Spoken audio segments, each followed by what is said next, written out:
Hello दोस्तों, welcome to my YouTube channel. मैं जितकुमार कुमार शास्त्री अपने इस यूट्यूब चैनल में आपका स्वागत करता हूं। आज हम डिस्कस करेंगे इस वीडियो में shortest job first algorithm. Basically आपको बताऊं कि इसके पहले वाले वीडियो में हमने already first come first serve algorithm already discuss की है, जिसका लिंक मैं आपको डिस्क्रिप्शन नीचे दे दूँगा। तो जो भी बेसिक्स फंडामेंटल्स हैं सीपीयू शेड्यूलिंग एल्गोरिथम्स के, मैंने प्रीवियस वीडियो में डिस्कस किए हैं। फिर भी मैं आपको बेसिक बता देना चाहता हूँ कि शेड्यूलिंग क्यों रिक्वायर्ड है, सीपीयू शेड्यूलिंग क्यों करते हैं। तो उसकी मैं बेसिक लाइंस में आपको डिस्कस कर रहा हूँ, बता रहा हूँ कि सपोज करिए हमारे पास 1 2 3 4 5 बहुत सारे प्रोसेस हैं। अब प्रोसेस, और मैं ये अजम्पशन मान के चलता हूँ हमारे पास सिंगल सीपीयू है। अब 5 या 4 प्रोसेस हमारे पास एक साथ हैं। उस किस प्रोसेस को एग्जीक्यूट कराया जाए, किस प्रोसेस को वेट करवाया जाए, किस प्रोसेस को किस सिनेरियो में उसको कंप्लीट किया जाए, किस बेस पे डिसाइड किया जाए कि किस प्रोसेस को कब एग्जीक्यूट होना है। इन सब प्रॉब्लम्स को ओवरकम करने के लिए शेड्यूलिंग एल्गोरिथम्स की हेल्प लेनी पड़ी। तो उसी की एक एल्गोरिथम ये है shortage job first. Shortage job first का मतलब क्या है, किसी भी प्रोसेस को एग्जीक्यूट होने में जो टाइम लगता है वो टाइम किस प्रोसेस का सबसे कम है, वो हमारी शॉर्टेज जॉब होगी, शॉर्टेज प्रोसेस होगी। जो हमारा जिस प्रोसेस का हमारा फर्स्ट टाइम कम होगा, यानी उस प्रोसेस को एग्जीक्यूट होने में सबसे कम टाइम लगेगा, वो जॉब हमारी क्या होगी, शॉर्टेस्ट होगी। इस कंडीशन के बेस पे हम सारे प्रोसेस को एग्जीक्यूट कराएंगे। और एग्जीक्यूट का मतलब क्या है, उनको सीपीयू जाएगा, उस सीपीयू को अपना जो भी ऑपरेशंस होंगे अपना परफॉर्म करेगा as per the instructions given. जो भी उस प्रोसेस के इंस्ट्रक्शंस होंगे उनको सारे को इंस्ट्रक्शन को फॉलो करते हुए उस प्रोसेस को कंप्लीट करेगा। किस बेस पे, शॉर्टेस्ट जॉब के बेस पे, यानी वर्स्ट टाइम के बेस पे, मिनिमम वर्स्ट टाइम के बेस पे। तो इसीलिए हमने 2 क्राइटेरिया सेट किए हैं यहाँ पे इस एल्गोरिथम को कंप्लीट करने के लिए।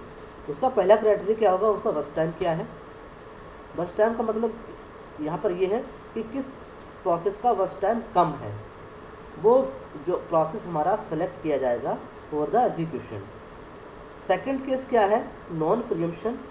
नॉन प्रीएम्पशन का मतलब ये है कि अगर कोई प्रोसेस सीपीयू को अगर मिल जाता है, एक बार उसको कंट्रोल मिल जाता है, जब तक वो प्रोसेस कंप्लीट एग्जीक्यूट नहीं हो जाता तब तक सीपीयू अपना कंट्रोल उससे नहीं हटाता है, उसको नहीं छोड़ता है।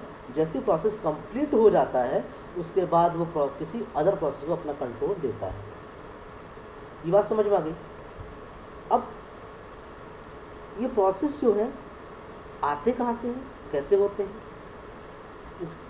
मैं इसको डिस्कस करता हूँ बहुत ही शॉर्ट में।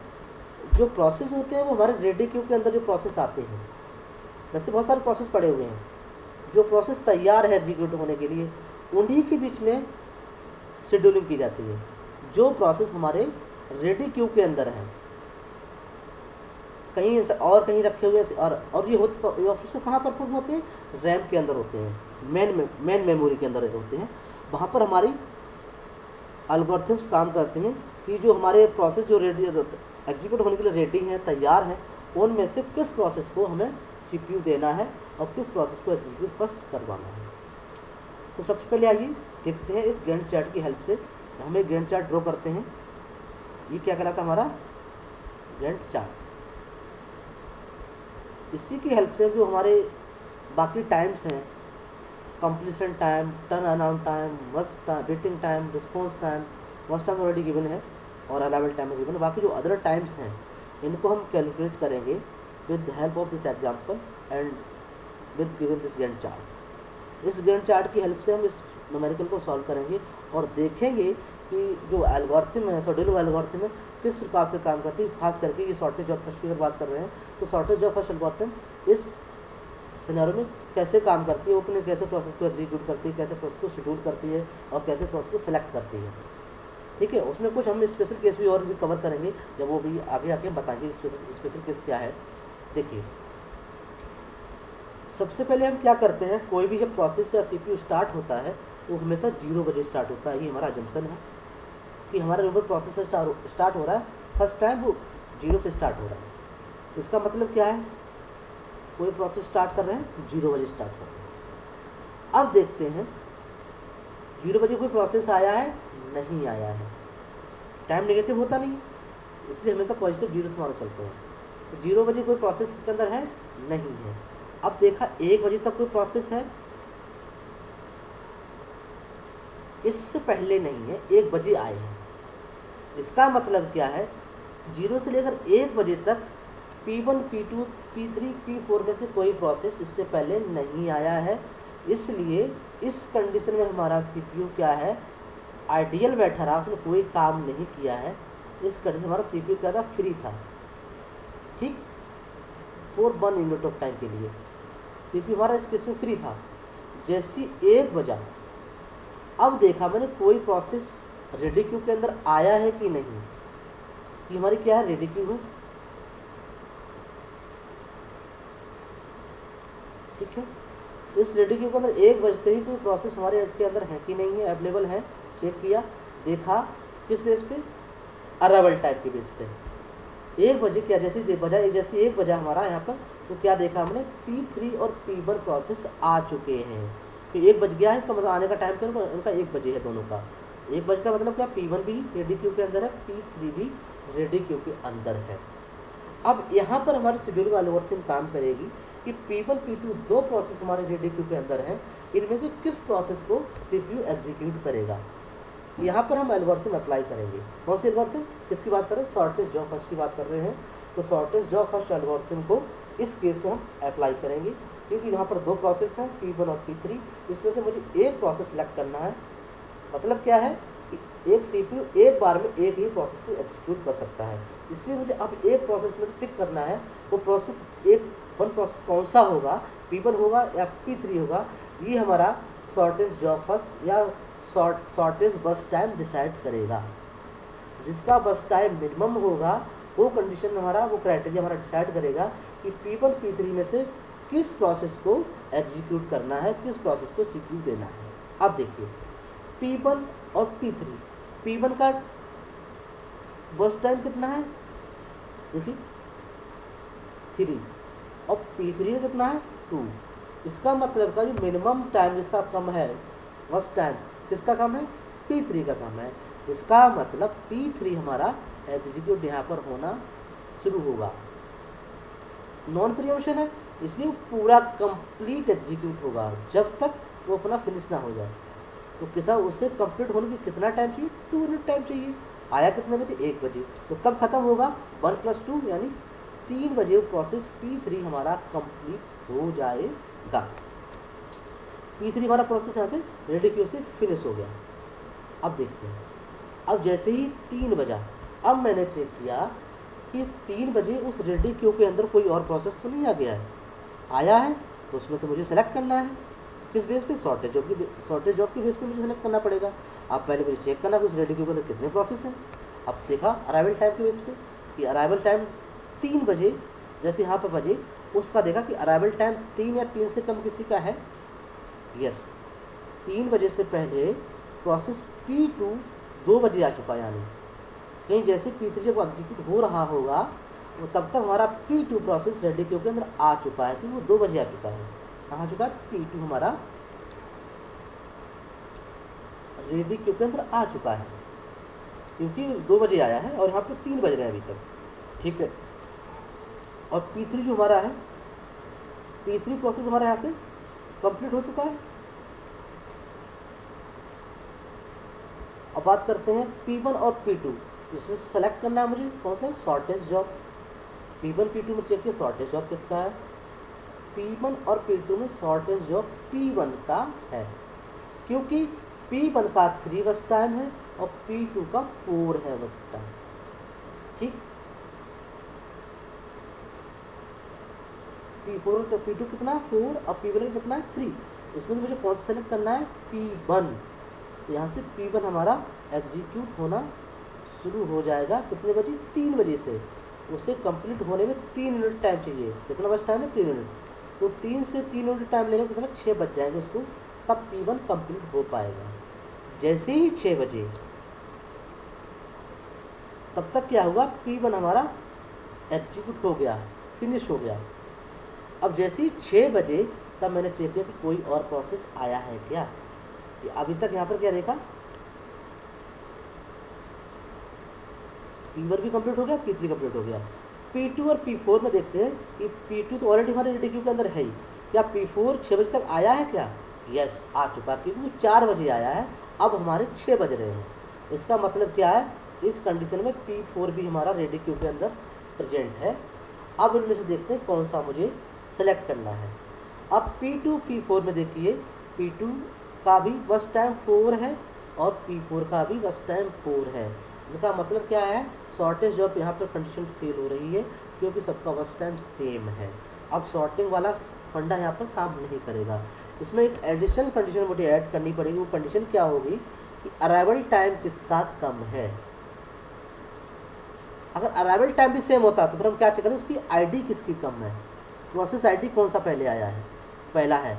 जिसकी प्रोसेस आईडी कम होगी उसको हम पहला शॉर्टेस्ट मान लेंगे। इस केस में क्या है, गिवन केस में भले ही बस टाइम 4 दोनों का सेम है बट अराइवल टाइम दोनों का डिफरेंट है। P4 एट 4 o'clock आया है, P2 एट 2 o'clock आया है। इसका मतलब क्या है, अराइवल टाइम P2 का कम है, इसलिए P2 पहले यहाँ पर एग्जीक्यूट होना शुरू होगा। तो P2 को हम यहाँ पर एग्जीक्यूट करना शुरू करेंगे। P2 को कितना टाइम चाहिए, 4 यूनिट ऑफ टाइम चाहिए। तो 6 से 4 कितना होगा, 10 बज जाएगा P2 को कंप्लीट होने में। फाइन, 10 बजे P2 कंप्लीट हो गया। P2 हमारे यहाँ से रेडी क्यू के अंदर से गायब हो गया क्योंकि पूरा खत्म हो चुका है ये। अब बचा ओनली P4। अब P4 ही रेडी क्यू के अंदर है, सारे प्रोसेस यहाँ से फिनिश हो चुके हैं। अब P4 ही यहाँ पर आएगा एग्जीक्यूट होने के लिए। P4 हमारा कंप्लीट हो, क्योंकि प्रीएम्पशन होना नहीं है।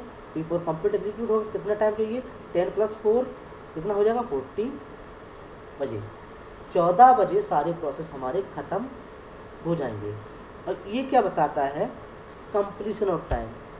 P3 कितने बजे कंप्लीट हुआ, 3 बजे, कि 3 बजे से पहले 3 बजे तक P3 कंप्लीट हो चुका है। उसके बाद P1 आया है तो 6 बजे P1 भी कंप्लीट हो गया है। उसके बाद P2 आया है, 10 बजे P2 भी कंप्लीट हो गया। उसके बाद P4 आया, 14 बजे P4 भी कंप्लीट हो गया है। यहाँ से इस गैंट चार्ट की हेल्प से मुझे कंप्लीशन टाइम ऑफ प्रोसेस मुझे यहाँ से इजीली मिल जा रहा है। कैसे मिल रहा है, देखिए C2। और अगर बात करूँ P1 का टाइम ऑफ कंप्लीशन कितना है, यहाँ पे देखिए गैंट चार्ट को उठाइए, देख लुक करिए। P1 का कितना है कंप्लीशन टाइम, 6। ऐसे P2 का कितना है, 10। P4 का P3 का कितना होगा, 3। P4 का कितना है, 14, 40। अब बात आती है टर्न अराउंड टाइम की बात आती है। तो मैं टर्न अराउंड टाइम के बारे में बताना चाहता हूँ। टर्न अराउंड टाइम होता क्या है। टर्न अराउंड टाइम ये कहता है कि प्रोसेस कब एंटर किया था, रेडी क्यू के अंदर कब आया था, तब से लेकर के वो फाइनली एग्जीक्यूट होकर टर्मिनेट कब हुआ, उसका एग्जीक्यूशन कंप्लीट कब हुआ है, इन बिटवीन जो उसको टाइम लगा वो उसका होता है turn around time. Overall turn में कितना प्रोसेस बिजी रहा है रेडी क्यू से लेकर के एग्जीक्यूशन एंड तक, ठीक, वो हमारा होता है टर्न अराउंड टाइम। वो कैसे पता लगेगा हमें, time of completion minus arrival time. आया कब था वो टाइम घटा दो, और रेडी क्यू के अंदर कब आया वो टाइम। कंप्लीशन टाइम से अगर अराइवल टाइम हम माइनस कर देंगे तो हमारा क्या मिल जाएगा, वो टर्न अराउंड टाइम मिल जाएगा कि रेडी क्यू से लेकर के फाइनल कंप्लीशन तक कितने टाइम तक वो प्रोसेस हमारा बिजी रहा है। तो हमारा क्या होगा, टर्न अराउंड टाइम होगा। तो टर्न अराउंड टाइम कैसे निकालेंगे, completion time minus arrival time. अब मुझे जरूरत पड़ेगी इसकी बैटरी टाइम की भी, तो बैटरी टाइम क्या हो जाएगा, टर्न अराउंड टाइम माइनस बस टाइम।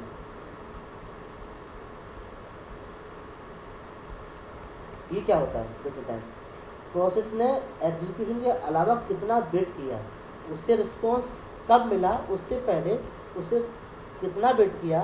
सपोज करिए हमारा कोई प्रोसेस 1 बजे आया है और उसे 3 बजे कंट्रोल मिल रहा है, इसका मतलब क्या 1 से 3 से लेकर उसने वेट किया है, तो 3 उसका क्या हुआ, 1 से 3 क्या हुआ वेटिंग टाइम। बट 1 से कंप्लीट कब हुआ, 1 बजे से आया वो कंप्लीट कब हुआ, उसमें से उसका एक्चुअल टाइम उसे होने में कितना लगेगा वो टाइम अगर माइनस कर दें तो हमें वेटिंग टाइम मिल जाएगा। इसका मतलब क्या है, टर्न अराउंड टाइम मतलब टोटल टाइम माइनस उसका जो एक्चुअल टाइम है, अगर वो घटा दें तो उसको सिर्फ कितना वेट किया वो टाइम पता मुझे लग जाएगा। इसी देखिए टर्न अराउंड टाइम, देखिए कैसे निकालेंगे। Turn around time minus completion time minus arrival time, कितने यूनिट हो जाएगा यहाँ पे 5 unit. Completion time minus arrival time और 6 माइनस 1 इक्वल टू 5। लॉस नंबर 2 के लिए 10 माइनस 2 8, 3 माइनस 1 2, 14 माइनस 4 10। ये क्या हो गया हमारा टर्न अराउंड टाइम। अब बात करते हैं वेटिंग टाइम की। वेटिंग टाइम का मतलब उसमें उस प्रोसेस में उसे कितना वेट करना पड़ा, एक्चुअली वो आया कब था, उसे रिस्पॉन्स कब दिया गया, तो वो उतना टाइम कितना होगा उसका वेट, उसने वेट किया, वो क्या कहलाएगा वेटिंग टाइम। तो वेटिंग टाइम कैसे निकालेंगे फार्मूले की हेल्प से, turn around time minus worst time. तो 5 माइनस 3 कितना हो गया 2, 2 is waiting time for process 1 fine. 8 minus 4 4, 2 minus 2 0। इसका मतलब P3 ने कोई वेट नहीं किया, जैसे जितने बजे आया उसे तुरंत कंट्रोल मिल गया। 10 माइनस 4 6। अब देखिए गैंट चार्ट से प्रोसेस P3 कब आया था, रिस्पॉन्स कब मिला उसे 1 बजे, आया कब बजे, कै बजे है P3 1 बजे। कंडीशन ट्रू, बिल्कुल ऐसे सेटिस्फाई हो रहा है गैंट चार्ट यहाँ से वो 1 बजे आया, 1 बजे उसे कंट्रोल मिल गया। इसका मतलब क्या, उसने वेट नहीं किया, उसे उसका वेट टाइम 0 हो गया यहाँ से। P1 कब आया, 1 बजे आया, बट उसे कंट्रोल कब मिला 3 बजे। उसने 1 से 3 के बीच में 2 मिनट टाइम उसने वेट किया, 1 + 2 2 मिनट उसने वेट किया। इसका मतलब उसका वेट टाइम कितना हुआ 2। इसी प्रकार रिस्पॉन्स टाइम। अब बात करते हैं रिस्पॉन्स टाइम की, बात क्या होगी यहाँ पर। अगर नॉन प्रीएम्पशन केस है तो इसमें रिस्पॉन्स टाइम होगा वेटिंग टाइम के बराबर होगा। उसने कितना वेट किया उसके तुरंत बाद उसको रिस्पॉन्स मिला होगा। अगर यही केस प्रीएम्पशन केस होता तो क्या होता कि एक बार उसके कंट्रोल मिलता, फिर स्विच कर जाता, फिर दोबारा फिर कहीं से कंट्रोल मिलता, फिर स्विच करता, तो फाइनली उसका जो होता वेटिंग टाइम के अलावा वो उसका रिस्पॉन्स टाइम जो होता वेटिंग टाइम में डिफर कर जाता कि वेटिंग टाइम उसने कितना वेट किया वो कुछ समथिंग डिफरेंट, और उससे पहले रिस्पॉन्स कब मिला, that is called response time.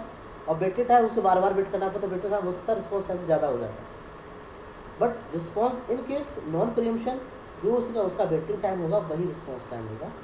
ये कंडीशन आपको दिमाग में रखनी है। अगर आपसे ज़्यादा क्वेश्चन पूछता है कि अगर नॉन प्रीएम्पशन केस है, अगर वेटिंग टाइम उसका ये दिया समथिंग दिया हुआ है, उसका रिस्पॉन्स टाइम कैलकुलेट कीजिए। आपको कोई कैलकुलेशन करने की जरूरत नहीं है, सिंपली आप वेटिंग टाइम को आप चेक करिए, उसका वेटिंग टाइम क्या है। अगर और दूसरी कंडीशन चेक करिए कि केस का नॉन प्रीएम्पशन है, यस, तो नॉन प्रीएम्पशन जैसी केस आपने देखा तुरंत आप रिस्पॉन्स टाइम को बरा कर दीजिए कि वेटिंग टाइम जो होगा वही उसका रिस्पॉन्स टाइम होगा।